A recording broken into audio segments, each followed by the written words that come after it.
Hi, quick hello. This is an original Tales first story about a family crossing a line and realizing someone won't just take it. Let's begin. My ex-in-laws invited me to a family wedding to humiliate me as a discarded mistake. "Come see what a real wife looks like," the invite said. I didn't cry. I showed up with my daughter, and that's when the wedding became a nightmare. It showed up on a Tuesday, because of course it did. If Evelyn Harrington could schedule my humiliation on a shared calendar, she would. Rachel, my assistant, my human firewall, the only person in this building who can look at chaos and say nope without flinching, walked into my office holding a thick cream envelope like it was contagious. "Jenna," she said carefully, "some guy downstairs wouldn't leave until I signed for it. Certified mail. Signature confirmation." I looked up from my laptop. I was mid-call notes, trying to translate a client's vague dream of something viral but classy into actual words that wouldn't get us sued. "Signature required?" I repeated. Rachel nodded. "He had a whole clipboard. He acted like he was delivering a kidney." That was when I saw the return address. Harrington Estate outside Charlotte. Rachel watched my face do that tiny freeze it does when my past knocks. "Oh," she said, quieter. That Harrington," I confirmed. Rachel's hand hovered near the shredder button like she was ready to end a bloodline. "Say the word." 5 years ago, I would have said it. I would have pretended I didn't care and then cried in my car like an overachiever. Now, I just stared at the envelope. It was expensive, textured, heavy, the kind of paper that whispers, "We have generational wealth and the audacity to match." And then, because the universe likes consistency, the perfume hit me through the seal. Evelyn's perfume.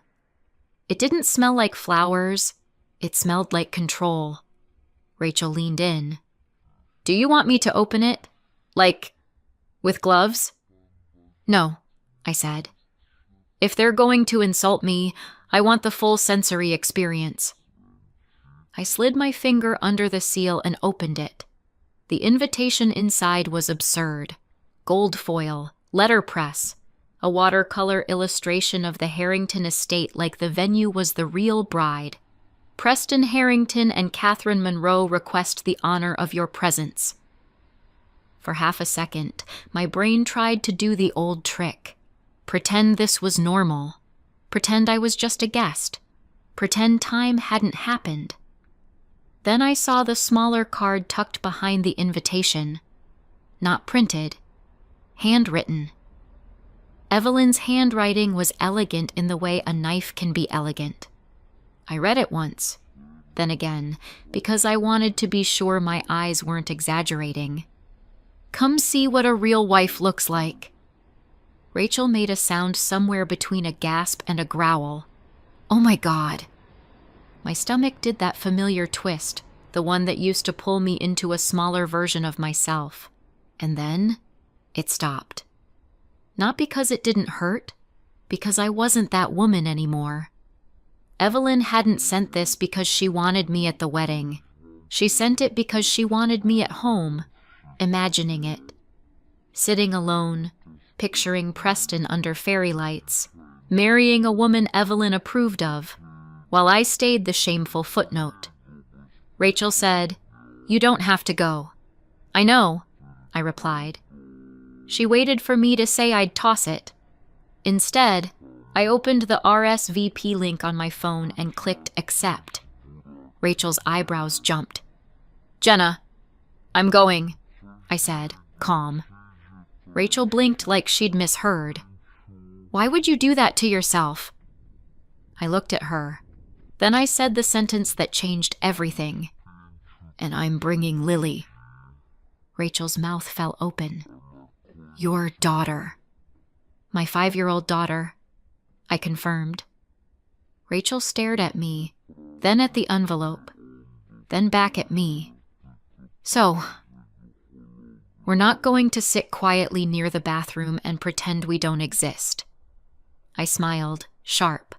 No, we're going to be polite. Rachel narrowed her eyes. Aggressively. Exactly, I said. I slid the invitation into my desk drawer like it was a contract, because that's what it was. Evelyn had invited me to be humiliated. I was going to show up with the truth. I met Preston Harrington at a waterfront restaurant in Charlotte called South Shore, the kind of place where the menu uses words like deconstructed and everyone pretends that's normal. I was 25, working double shifts, saving for night classes, and trying to keep my life from sliding off the table. Preston walked in with a group of guys in button-downs and expensive watches, celebrating something that involved the word portfolio and too many drinks they didn't pay for themselves. He wasn't loud. He wasn't flashy. He was polished. Calm voice, steady eye contact. The kind of man who makes you feel like you're the only person he can see. He asked my name and listened like it mattered. He tipped well. He came back the next week, then the next. He was charming in a way that felt safe, like adulthood with good lighting. When he finally asked me out, it didn't feel like a risk. It felt like relief. For a while, it was good. Preston took me to nice places, but he also came over to my tiny apartment and ate takeout on the couch like a normal person. He remembered details. He held my hand. He said he admired how hard I worked. I didn't realize he was also carefully managing my exposure to his family like I was an allergen. The first time I asked about his mom, he said, "She can be intense." "How intense?" I asked. He hesitated. "She cares." That was his favorite word for her, cares. Not controls, not dominates, not emotionally annexes entire rooms. Cares. The first time I went to the Harrington estate, I knew I was entering a different ecosystem. The house wasn't cozy, it wasn't lived in, it was curated. Like joy had to be approved by a committee. Evelyn came down the staircase in pearls because of course she did. Evelyn didn't wear casual. Evelyn wore power. She kissed Preston's cheek and held his face like she was checking for scratches. Then she turned to me. "So, you're Jenna," she said, stretching my name out like it was a foreign object. "Yes," I replied. "Nice to meet you, Mrs. Harrington." "Oh," she said sweetly. "Please, Evelyn." Translation: "I'm going to be in your life forever." She smiled. She didn't look mean. She looked assessing. "What do you do, dear?" she asked. "I work in marketing." Her eyes flicked down to my shoes and back to my face. "How modern." I smiled because I didn't yet understand what was happening. I still thought adults said what they meant. Dinner that night was a performance, and I didn't know the script. Evelyn asked questions that weren't really questions. Where did I grow up? What did my parents do? What schools did I attend? Did I cook? Did I plan to keep working after marriage? Every answer I gave seemed to become evidence. If I sounded confident, I was ambitious in the dangerous way. If I sounded humble, I was insecure. If I laughed, I was trying too hard. If I stayed quiet, I was sulking. Preston sat beside me, silent, occasionally squeezing my hand under the table like a private apology. I needed him to speak out loud. He didn't. On the drive home, I asked, "Does your mother hate me?" Preston stared at the road like it had answers. "She doesn't hate you." Then, carefully, "She just has standards." Standards. The kind you can't meet if you weren't born into them. When Preston proposed, I was genuinely happy. It was just us, near the water, and for one bright minute I believed love would outrank Evelyn's control. A week later, Evelyn invited me to discuss logistics. Logistics. Like love was a shipment. She slid a folder across a glass table. A prenup. I understood prenups. I wasn't naive. People protect assets. Fine. But Evelyn didn't treat it like protection. She treated it like proof I wasn't family. Preston sat there and didn't argue, didn't soften it, didn't even look at me long enough to be brave. I signed anyway, because I still believed marriage meant he would finally choose me. I didn't understand that Preston had been trained his entire life to confuse peace with obedience. Preston wasn't cruel. That's what made it confusing. He didn't insult me. He didn't hit me. He didn't cheat, at least not in the traditional sense. He just didn't protect me. He worked long hours. He avoided conflict like it was a disease. He let Evelyn help with everything, and by help, I mean she invaded. She fixed my kitchen because my taste was too youthful. She replaced our towels because mine were thin. She critiqued my groceries like I was poisoning her son. "Whole milk," she'd say, horrified. "Jenna, cholesterol." Every holiday at the estate was a test I didn't know I was taking. Evelyn would compliment me in ways that were actually insults. "Oh, Jenna, you're so grounded," she'd say. "It must be so hard coming from such a simple background." "You're doing your best." Preston would squeeze my knee under the table and later in the car say, "She didn't mean it." And I'd think, then what does she mean when she speaks? The worst part was how it changed me. I started editing myself before I even opened my mouth. I rehearsed sentences in my head like I was preparing for trial. My own home stopped feeling like mine. Then, 3 years in, I got pregnant, and everything became efficient. Evelyn invited me for tea at the estate on a weekday afternoon. No witnesses, no distractions. Perfect conditions for emotional demolition. The tea set was white and delicate. The room was bright and cold. Everything looked untouched, like no one had ever cried there. Evelyn didn't say congratulations. She didn't ask how I felt. She said, "We need to fix this before it becomes public." I blinked. "Fix what?" "The situation," she said, smoothing her napkin like she was smoothing me out. "Preston is not ready, and frankly, neither are you." My hands went cold. "I'm his wife," I said, because I needed reality to do something. Evelyn smiled gently. "You're temporary, Jenna. Don't confuse a signature with security." Then she slid an envelope across the table. Inside was a check with more zeros than I'd ever seen in one place, and a stack of papers, neatly clipped, like she'd done this before.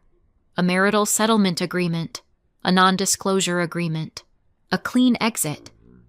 "I can be generous," Evelyn said softly, "if you do the sensible thing." "You want me to leave," I said. "I want you to be realistic," she corrected. "A baby would complicate Preston's life." "A baby is part of life," I said, and my voice shook in a way I hated. "In your world, perhaps," Evelyn replied, like I was describing a different planet. "And if I don't?" I asked.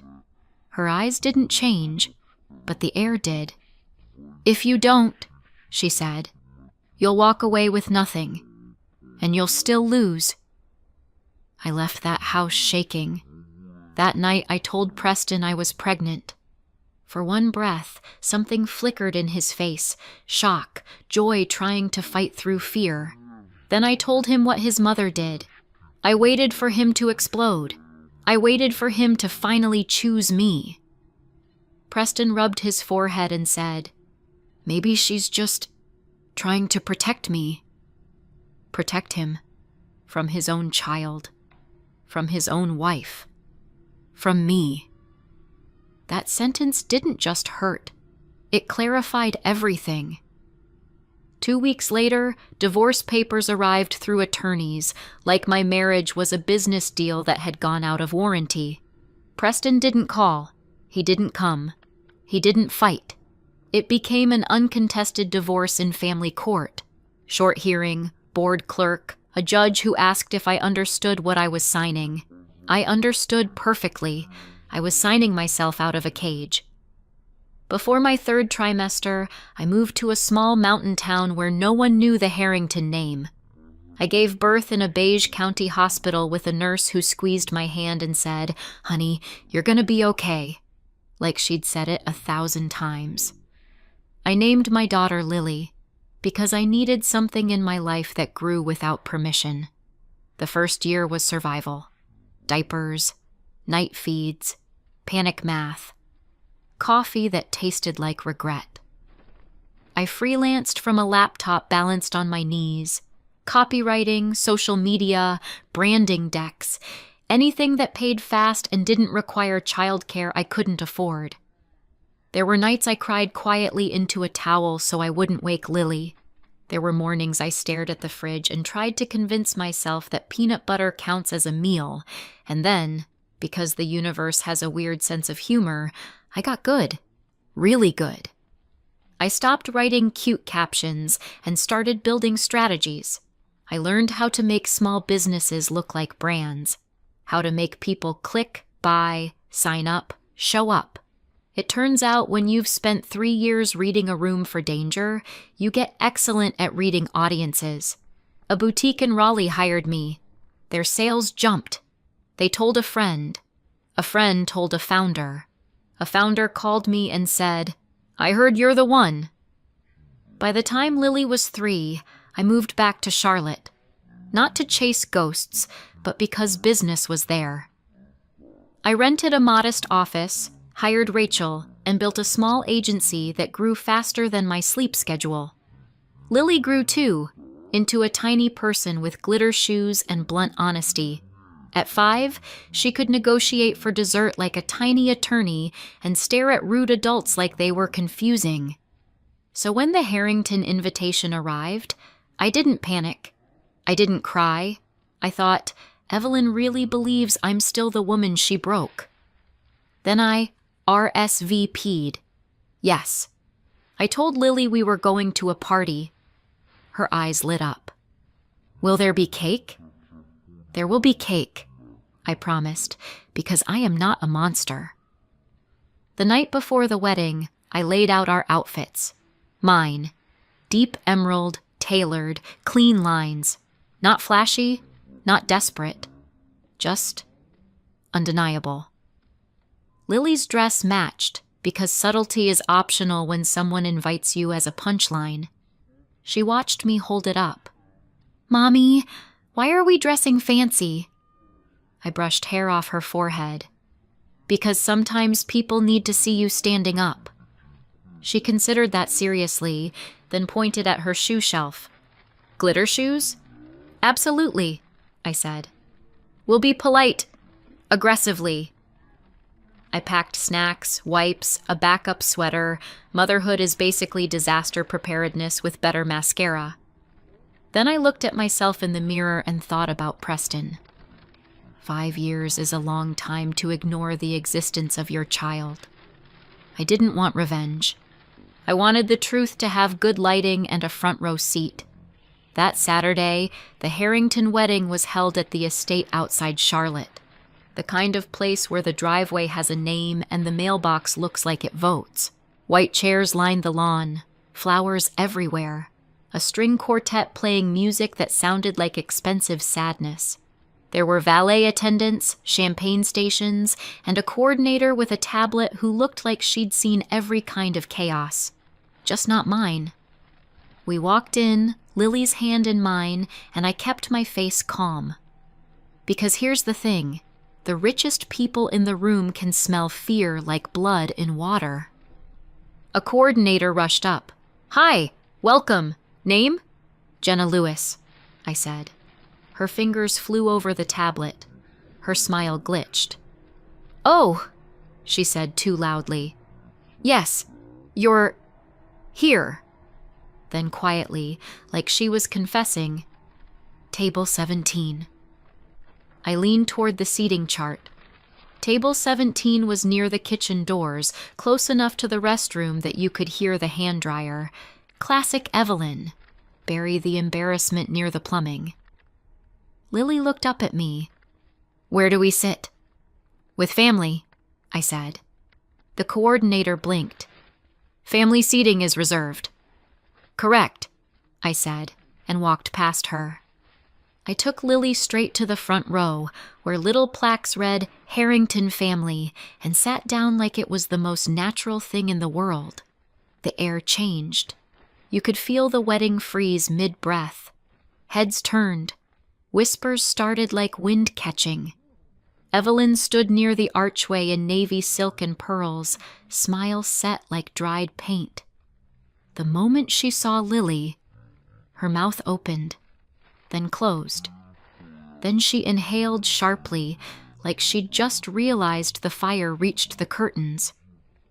Preston stood off to the side in a tux, laughing with groomsmen. He looked over, and his smile died. Because Lily has his eyes, not kind of, not maybe, storm gray, with one small golden fleck in the right iris like a tiny sun caught in a cloud. I knew that fleck. Evelyn knew it. And then an older man pushed through the crowd, moving with the irritated confidence of someone who has been right his whole life. Walter Harrington, Preston's uncle, a retired genetics professor who avoided family events like they were contagious. He stopped in front of Lily and softened his voice.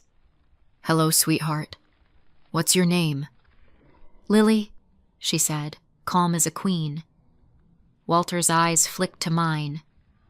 Jenna, he said quietly, like the name unlocked an old memory. I nodded once. He crouched slightly. May I see your eyes up close? Lily leaned forward because she is 5 and fearless and has never met a situation she couldn't investigate. Walter turned on his phone flashlight. Evelyn hissed behind me.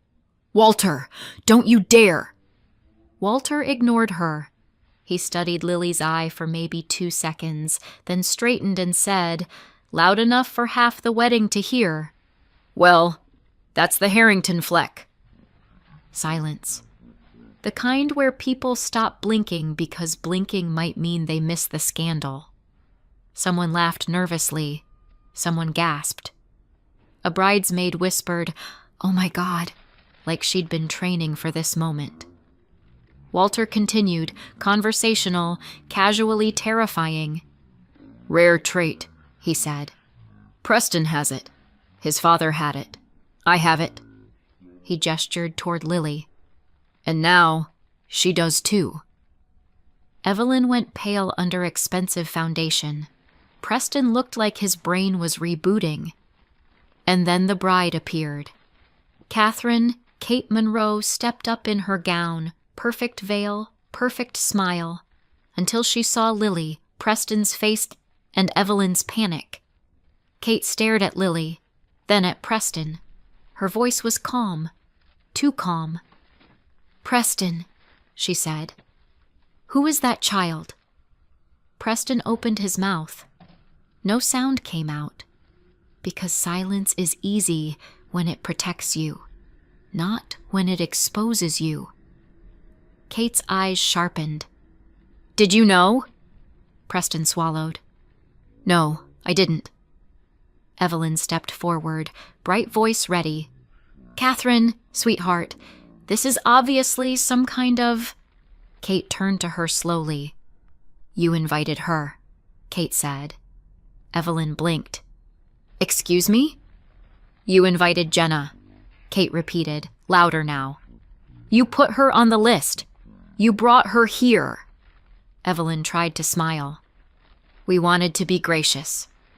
Kate laughed once, short and ugly. So your grace is inviting your son's ex-wife to watch him marry someone else, while he has a 5-year-old daughter. Kate's father surged forward, furious, grabbing Preston by the lapels like he could shake the truth out of him. "You have got to be kidding me," he snapped. Phones rose like a wave. The quartet kept playing because musicians are trained to ignore human collapse. Evelyn reached for Kate's arm. "Let's go inside. Let's not do this here."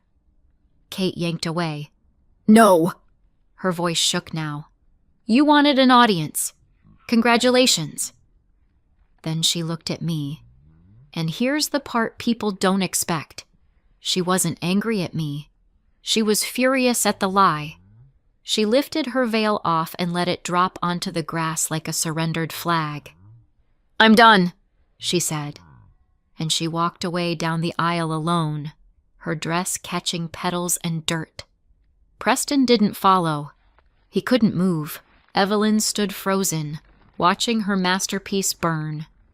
I leaned down to Lily and whispered, "Do you still want cake?" Lily nodded solemnly. "Yes."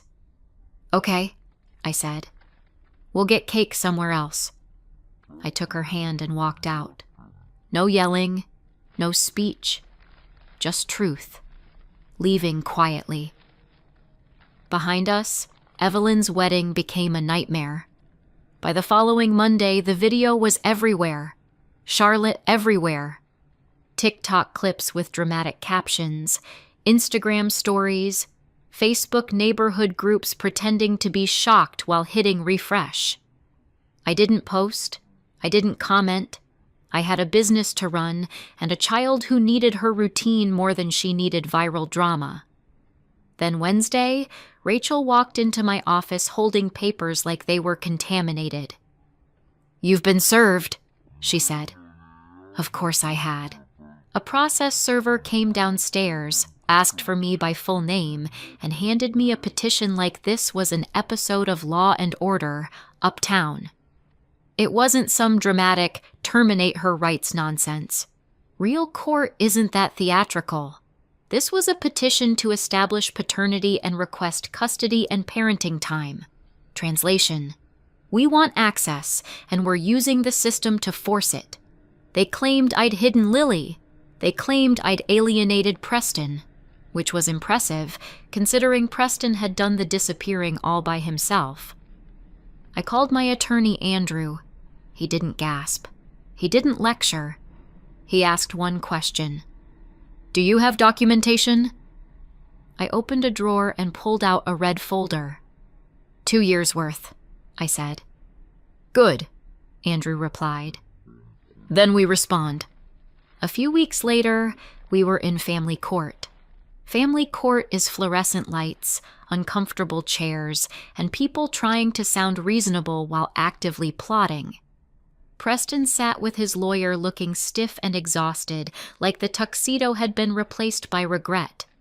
Evelyn sat beside him like a general beside a soldier, calm, controlled, offended by the concept of limits. Their attorney opened with the money speech: stability, resources, opportunities, best interests.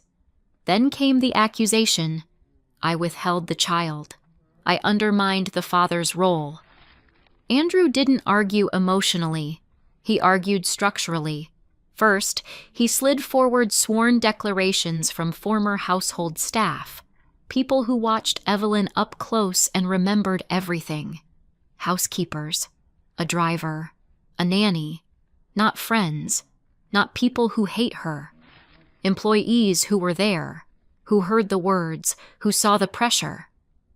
Evelyn's mouth hardened. Their lawyer called it allegations. Andrew nodded. "Which is why we're prepared to call witnesses." Then came the second folder. Public records, a second mortgage, debt, a line of credit. Not because debt makes you a bad parent, but because it made one thing obvious. Evelyn's motives weren't pure. When your main argument is resources, your finances are part of the story. Then Andrew placed the third document down.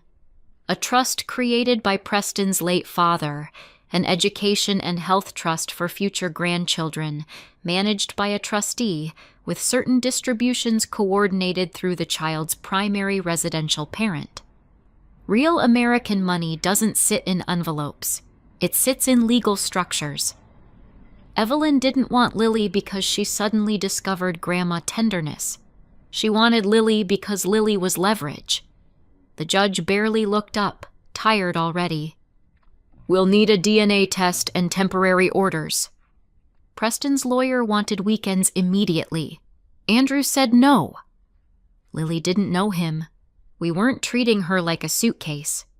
The temporary plan landed where sane plans usually land: DNA test, short supervised visits to start, a step-up plan if things went well, and Preston was ordered not to allow Evelyn any contact with Lily during his parenting time unless we agreed in writing, or a judge later decided otherwise.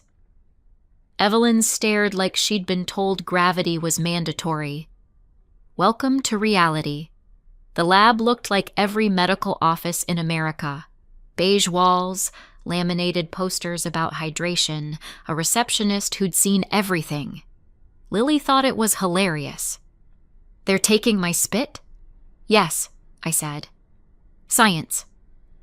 "I'm a scientist," she declared proudly. Preston stood nearby, tense, holding his breath like guilt was oxygen. When the results came back, no one was shocked. Paternity confirmed. The judge didn't clap. Judges don't do that. The judge ordered a step-up plan built around Lily's life, not Preston's regrets. Preston's first visit happened at a supervised family center. Books, toys, a staff member nearby, everything designed to keep kids safe and adults honest. He showed up with a stuffed bunny and the expression of a man who realized he missed 5 years he can't buy back. Lily looked at him and asked, direct as always, "Are you my dad?" Preston froze, then nodded, eyes wet. "Yes." She considered that like she was deciding whether she liked a new cartoon. "Okay," she said. "Do you like pancakes?" He let out a shaky laugh. "I do." "Good," Lily said seriously. "Pancakes are important." And just like that, she gave him a doorway into her world. Evelyn wasn't there. She wasn't allowed. That was the first time I exhaled in weeks. A few weeks into the plan, Preston asked to talk. Just us. Andrew told me, "Public place, short, no drama." So we met at a busy coffee shop in South End, loud enough that manipulation couldn't bloom. Preston looked nervous. "Good," he said. "I want to understand." I stared at him. "Now you want to understand?" He swallowed. "I didn't know you went through with the pregnancy. My mother told me you handled it." I lifted a brow. "You knew I was pregnant. You didn't try to know what happened after." He rubbed his hands like he was cold. "My mother said you'd disappear and the money," I finished, dry. He flinched. "I'm sorry." Sorry is a small word. Sometimes it means something. Sometimes it's a Band-Aid on a broken bone. "I'm not here to punish you," I said. "I'm here to protect Lily." He nodded. "I want to be her dad." "You don't get to be her dad because you want it," I replied. "You get to be her dad if you show up consistently, and without your mother." Preston's jaw tightened. Then he nodded once. "I can do that." I didn't believe him yet, but Lily deserved the chance, as long as Evelyn stayed out. Evelyn tried to creep back in, a bouquet sent to my office, for Lily, from Grandma Evelyn. I returned it unopened, then a settlement offer, money, NDA language, and a friendly plan that mysteriously gave Evelyn access. Andrew replied with one word, "No." Then came the social pressure. People I barely remembered calling me to say, "Evelyn is just emotional. She's hurting, She's a grandmother. I listened and said, if she wants a relationship, she can respect the court order. Then I hung up. Because women like Evelyn expect people to fold. They treat no like a negotiation. But I'm not 25 anymore. I'm a mother, and motherhood teaches you a brutal truth. Politeness is optional when your child is involved. Preston didn't get his perfect wedding. Kate didn't get a perfect husband. Evelyn didn't get her perfect narrative. And I didn't get revenge in the movie trailer way people fantasize about. I didn't scream. I didn't throw wine. I didn't ruin the cake. I just showed up with the truth holding my hand. The court gave me primary physical custody. Preston got structured parenting time that expanded slowly as Lily got comfortable. Evelyn got limits and consequences. Preston is still learning. Some days he's awkward. Some days he's trying so hard it's almost painful to watch. But he shows up. And Lily, glitter shoes, strong opinions, tiny lawyer energy, comes home and tells me things like, Dad makes heart pancakes, but they look like blobs. Then she adds, very serious, don't laugh. He's trying. And that's when I know Lily is going to be okay. Because she has something I didn't have back then. A mother who won't let anyone erase her. So when I think about that invitation, gold foil, perfumed paper, that smug little card, I don't feel hurt anymore. I feel amused. Evelyn tried to humiliate me as a discarded mistake. And instead, she introduced her entire world to the one truth she spent 5 years trying to bury. Funny how that works. So tell me, if you were me, would you have stayed home and protected your peace? Or would you have shown up, held your kid's hand, and let the truth do the talking?